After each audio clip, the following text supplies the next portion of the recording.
એકવાર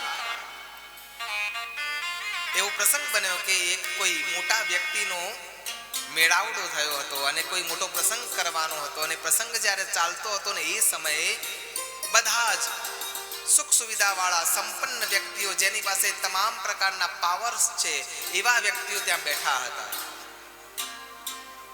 ત્યાં 16 શણગાર સજીને સ્ત્રીઓ બેઠી હતી જેની પાસે ઉપરથી નીચે સુધી સુવર્ણ સુવર્ણ સુવર્ણ હોય એવી સમૃદ્ધિ વાળા વ્યક્તિઓ બેઠા હતા.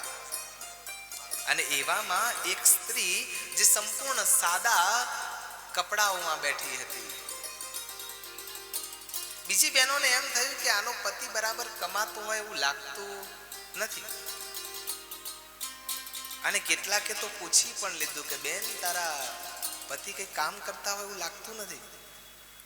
આટલી ભવ્ય એવી સભા બેસી છે, બધા જ સુખ સંપન્નતા સાથે બેઠેલા છે અને તે તારા શરીર ઉપર એક પણ ઘરેણું તો દૂરની વાત છે, એક પણ સુયોગ્ય વસ્ત્ર તારી પાસે નથી. આમ સીધા સાદા કપડા પહેરેલા છે. એ વખતે દીકરી જે જવાબ આપે છે, જવાબ બહુ મહત્વનો છે કે મને તમારા દેખાતા ઘરેણાઓની જરૂર નથી. મારું ઘરેણું કંઈક અલગ છે. ગર્વ સાથે ગંભીરતા સાથે આમ જવાબ આપે છે કે મારું ઘરેણું કંઈક અલગ છે.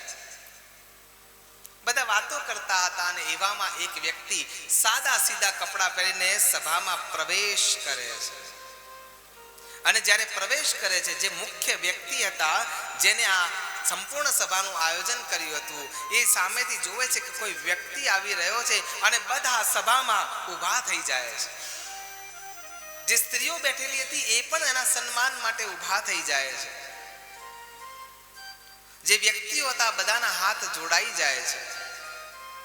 સામેથી જે મુખ્ય વ્યક્તિ હતા પોતાના આસનને છોડીને દોડે છે, એમના હાથ પકડી અને એમને લઈ આવે છે અને પોતાનું જે આસન હતું ને એના ઉપર બેસાડે છે. સભા સંપૂર્ણ સ્તબ્ધ રૂપે એ વ્યક્તિના માન માટે સન્માન માટે સ્તબ્ધ થઈને બેસી રહી છે. નીરવ શાંતિ છે.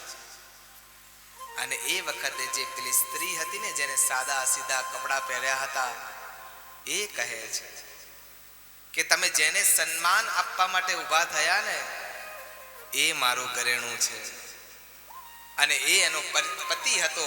કહેવાનો અર્થ એ થાય છે કે ઘરેણા આટલા જ હોય એવું જરૂરી નથી. ઘરેણું તો આ પણ હોઈ શકે. અને એટલા માટે અહીંયા ચરિત્રની ગાથા છે અને ભગવાન એના સાથે લગ્ન કરે છે. લગ્ન કર્યા પછી જીવનની શરૂઆત થાય છે. જીવનની શરૂઆત થતા થતા આગળના ભાગમાં જ્યારે આપણે વિચારીએ છીએ ત્યારે સૌથી પહેલા એ જીવન જ્યારે આનંદમાં વહી રહ્યું હતું એમાંથી એક સંતાન ઉત્પન્ન થાય છે અને સંતાન જે ઉત્પન્ન થાય છે એનું નામ છે પ્રદ્યુમ્નજી.